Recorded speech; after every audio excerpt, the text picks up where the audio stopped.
Punimet rreth ndërtimit të korridorit të 8 nga Gostivari deri në Bukojçan po zhvillohen me ritëm të përshpejtuar. Atyra e punës që po zhvillohet për momentin është gëryrja e malit, krijimi i bazave dhe ngritja e shtyllave që shërbejnë për mbajtjen e urave e që janë punët më të rëndësishme të këtij projekti në këtë fazë. Kështu njoftojnë përfaqësues të konsorciumit Bechtel Enka, të cilët për opinion sot zbuluan një pjesë të punës që po kryhet larg syve të opinionit. Në urën që gjendet në kilometrin e 5, takuam Mehmet Akif Abaxhi, mbikëqyrës i realizimit të punimeve në këtë hapësirë ndërtimi. Ai tha se në struktura aty kishte përfunduar me 80% të punës së realizuar dhe se gjithçka po shkonte sipas planifikimeve. This is starting with the next to Zdunja Cemetery to the. Kjo pjesë fillon nga varezat në Zdunj dhe këtu ku jemi pranë në kilometrin e 5, lartësia e urës është 7.5 metra. Në anën e djathtë kemi 12 shtylla dhe në anën e majt 11 të tjera. Gjithse janë 42 trarë dhe të gjithë janë prodhuar.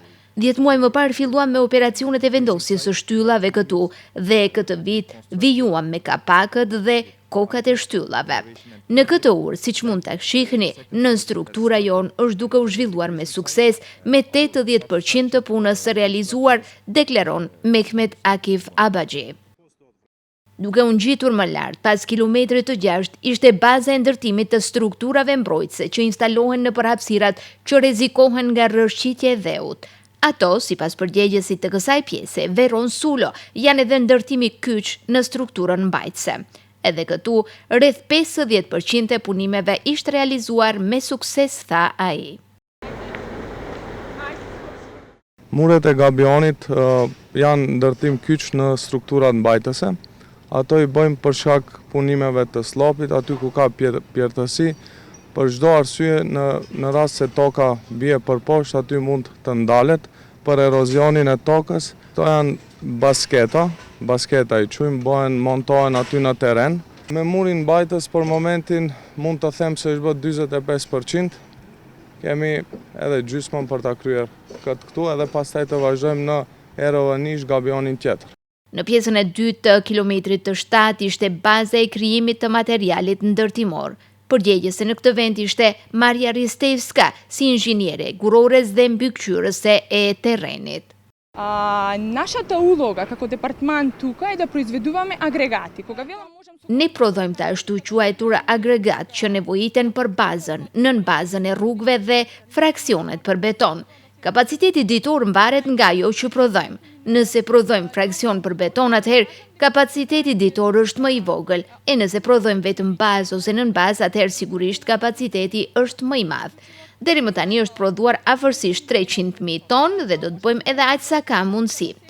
Sigurisht themeli është një nga pjesët kryesore të rrugës. Cilësia është shumë e sigurt. Themeli shërben për të shpërndarë në mënyrë të barabartë ngarkesën nga mjetet që vinë dhe për të bërë dranazhën e rrugëve nën asfalt, deklaron Ristevska. Ajo që vjet të re dhe me sy të lirë, nëse viziton punimet në terren, është kujdesi maksimal mbi gjendjen e sigurisë e të punësuarit dhe përgjegjësit, sidomos me shumë krenari sot deklarojnë se nga dita 1 e deri më sot nuk ka pasur asnjë punëtor të lënduar në vendin e punës.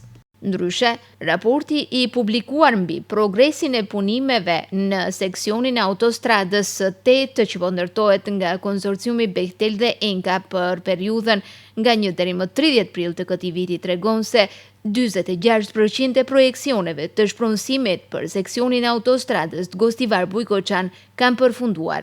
Aktivitetet ndërtimore po zhvillohen njëkohësisht në 3 seksione: Gostivar-Tetov, Gostivar-Bukojçan dhe Prilep-Manastir dhe përfshin punime dheu në rrugën kryesore, ndërtim të kanaleve të kullimit, përforcim dhe betonim të urrave, rregullim të regjimeve të përkohshme në trafik, gërmime dhe mbrojtje të shpatave. Të gjitha aktivitetet po zhvillohen me dinamik të shtuar, njoftojnë përgjegjësit e kompanive ndërtimore.